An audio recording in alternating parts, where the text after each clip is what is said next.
We have with us today our guest, Mary Ann Carter, Chairman of the National Endowment for the Arts.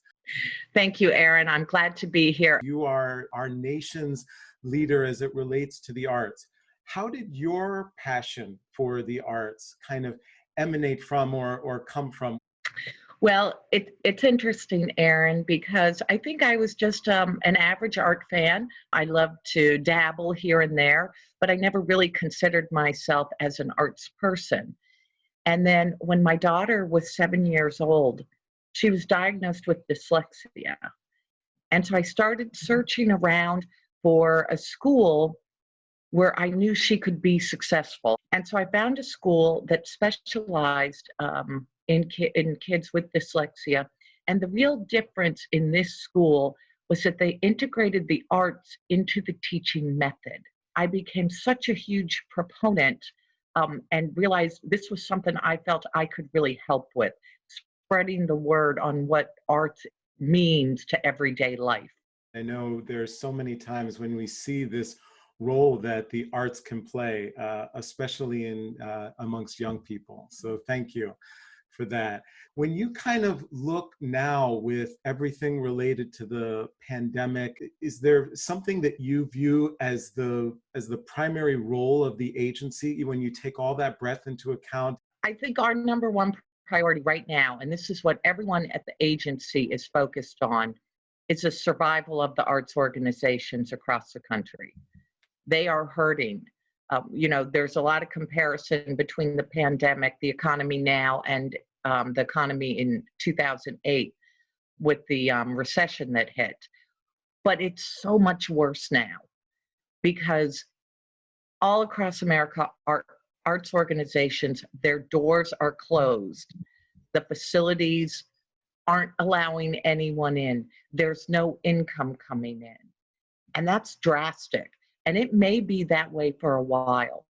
Our focus right now is survival. And, I am so appreciative that Congress and the president recognized the economic impact the arts have on the economy. And so by recognizing that and giving additional funding to the National Endowment for the Arts, we are utilizing that money to preserve as many jobs as possible and to make sure as many organizations as possible can open their doors when we're on the other side of this pandemic.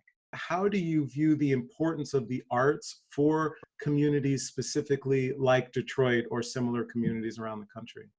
Well, Detroit's a perfect example to talk about the arts. We brought the National Council on the Arts to Detroit for one of our meetings outside of Washington, and it was an amazing trip. And the reason we picked Detroit was because, A, there's such cultural pride in Detroit. And the second was we know that the city is committed to making sure the arts are integrated into all community and neighborhood revitalization. And you saw it when we were there, and you could see the difference. So Detroit is actually now a model to prop up. But the arts are economic engines.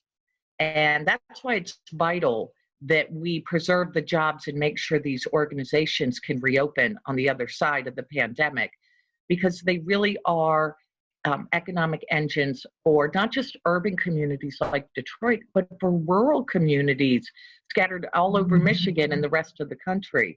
And we know that typically a dollar that we appropriate or that we spend in a grant award leverages $9 from in private money and to the economy.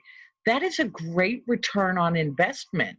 And so not only will we need the arts just for solace and relaxation and as we find our way in what our new normal is going to be, but we need the arts for the economic input that they bring to a community.